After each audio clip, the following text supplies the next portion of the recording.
My name is Emily. I am 19 years old, and what I am about to tell you is the story of the greatest betrayal of my life. For a long time, I believed my family was perfect.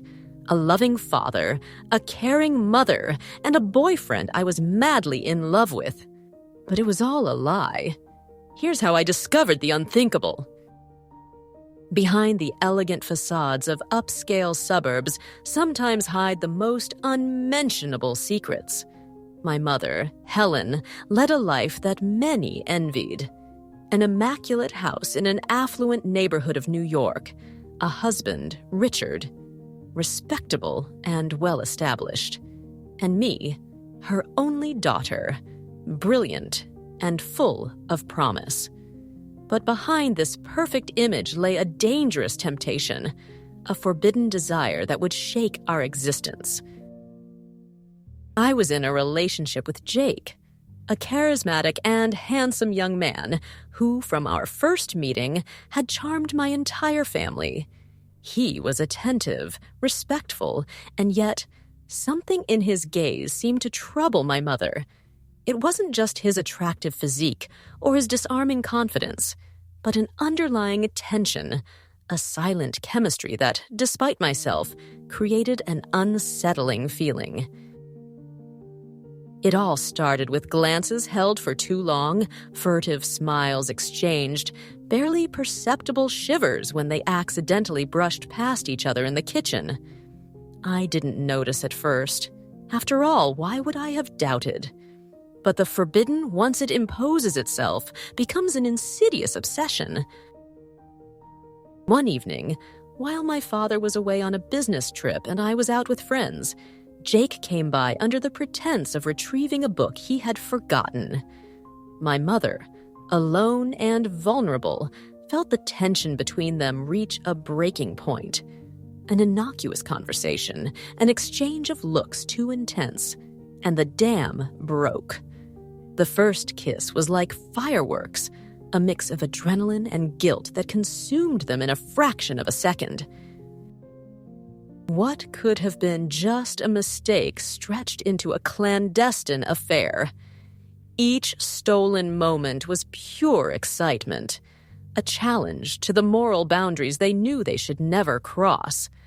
They met in secret, taking advantage of my absences and my father's. In those moments of forbidden passion, my mother felt reborn, as if she had regained a youth she thought was long gone. But the deeper they sank into their relationship, the heavier the sword of Damocles hung over their heads. One night, in the darkness of my room, I received a message that would change everything. You should watch your mother. My heart clenched.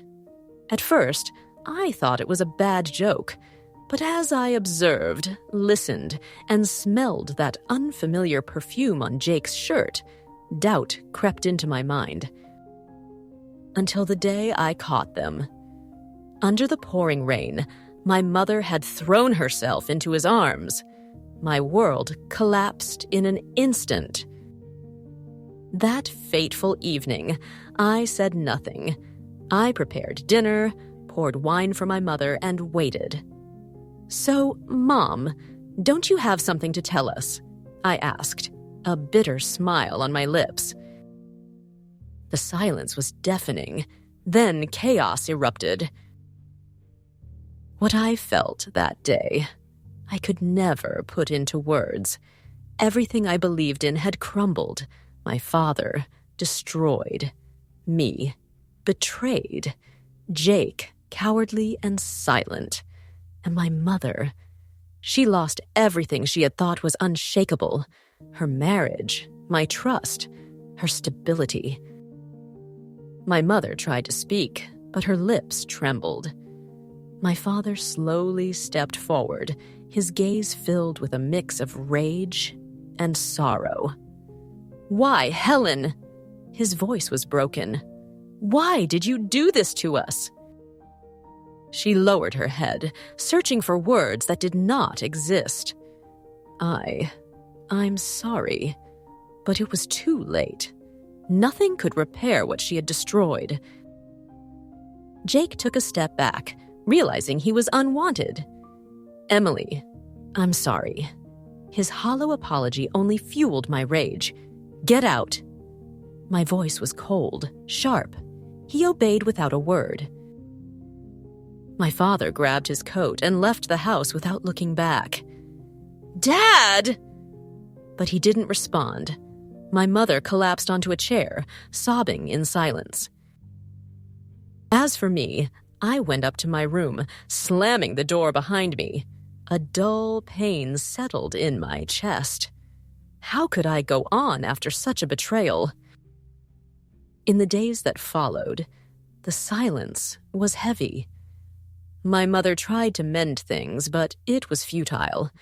My father filed for divorce, and Jake disappeared from my life as quickly as he had entered it. What I learned is that trust is fragile, and betrayals leave indelible scars. And you, what would you do if the person you loved most betrayed you in the worst way? The moral of this story: some desires can destroy entire lives. Loyalty and honesty are the pillars of any relationship, and when they are broken, it is sometimes impossible to rebuild them.